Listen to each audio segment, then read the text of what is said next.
Good evening, our dear listener. Reading you the 9 p.m. news tonight is Nicholas Devandeke.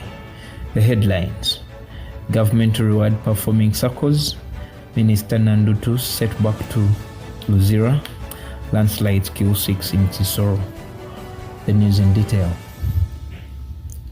The government intends to reward additional capital of 20 million shillings to best performing SACCOs in Sembabule district during the Emyoga SACCOs regional meeting on Friday this week.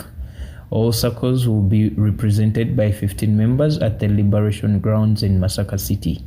According to the District Chief Administrative Officer, Arthur Hakiza, this will act as a marketing platform for SACCOs to exhibit products coming from the Emyoga funds by beneficiary SACCOs. The Speaker of Parliament, Anita Among, has tasked parents and guardians to keep an eye on their children as schools across the country close for holidays. While interacting with pupils of Global View Preparatory School in Kitgum District who were on a study tour of Parliament, Among implored all parents and guardians to take keen interest in who their children interact with. She also asked the parents to be mindful of what their children are consuming on TV and social media, saying that everyone should be involved in shaping a generation of responsible people. She further encouraged the pupils to stay in school to shape a better tomorrow. Some schools closed last week for Term 1 holiday, while others are closing this week.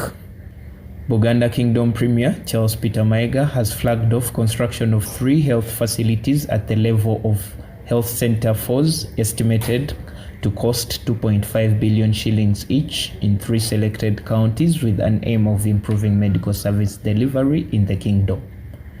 The ceremony was made at Busimbi in Singo County, Mityana District, where the kingdom has chosen to construct the first health facility, which is expected to be completed in 3 years.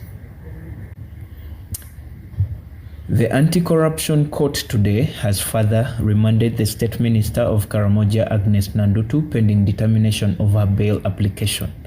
Appearing before Justice Jane Okuo Kajuga, court deferred its ruling and further remanded her to Luzira prison till tomorrow.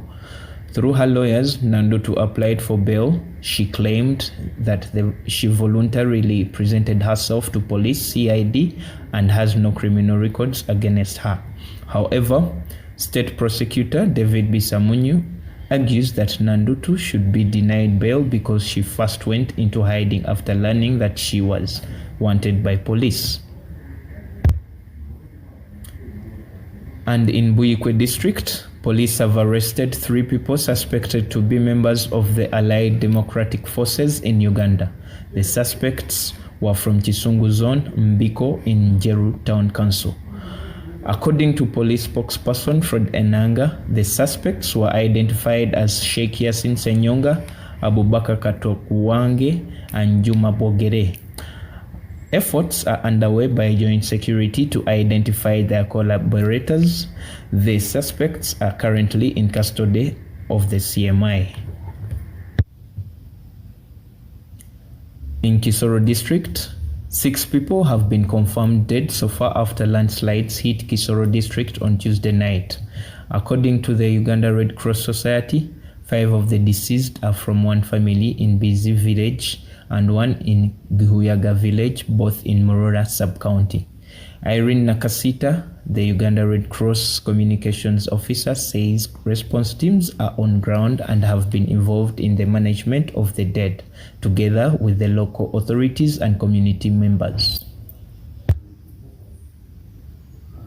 Across borders, at least 109 Rwandese have been reported dead after a heavy rain on Tuesday that triggered flooding and landslides in western and northern provinces of Rwanda.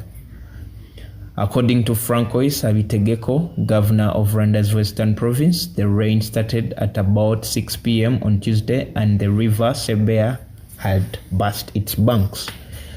The Rwanda Meteorology Agency has forecast rainfall above the average in May for the East African nation.